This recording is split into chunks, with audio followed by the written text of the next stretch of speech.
Hello viewers, আজকের এই টিউটোরিয়ালে আমি মাইক্রোসফট অফিস ওয়ার্ডের টেমপ্লেট থেকে টেবিল নিয়ে বিভিন্নভাবে কাজ করব। তো তার জন্য আমাকে এমএস ওয়ার্ডের টেমপ্লেটটিকে ওপেন করতে হবে। তো এমএস ওয়ার্ডের টেমপ্লেটটি ওপেন করার পর সেখান থেকে গিয়ে ইনসার্টে যাব। ইনসার্টে যাওয়ার পরে এখানে টেবিল অপশানটিতে ক্লিক করব। করার পর এখানে insert table, draw table, Excel spreadsheet, quick tables এই অপশনগুলো আছে এখানে।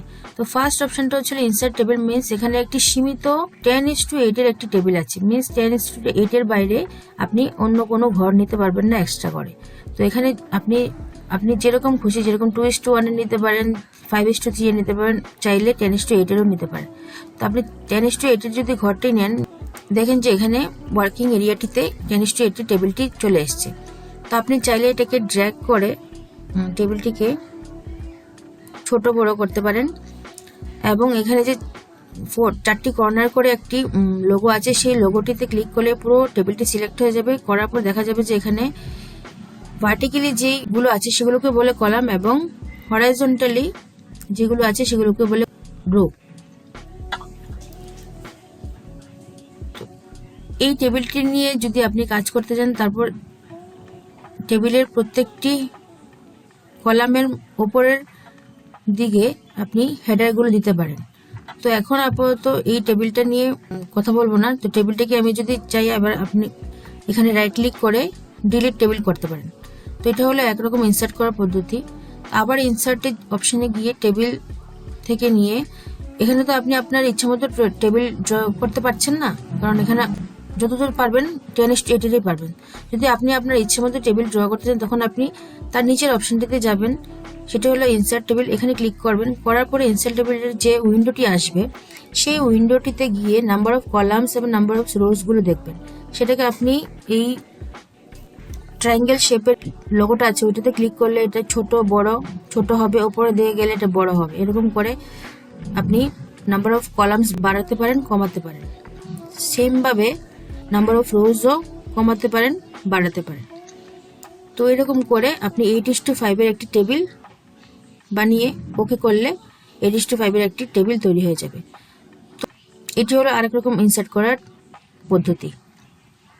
তো এখন এই রাইট কর্নারে ক্লিক করে আপনি এটাতে ডিলিট করলে ডিলিট টেবিল হয়ে যাবে। তো এখন আবার গিয়ে ইনসার্ট টেবিলে গিয়ে টেবিল থেকে ড্র করলে এখানে একটি পেন্সিলের শেপে আসবে, সেটাকে ড্র্যাগ এন্ড ড্রপ করলে একটি রেক্টেঙ্গুলার বক্স ক্রিয়েট হবে।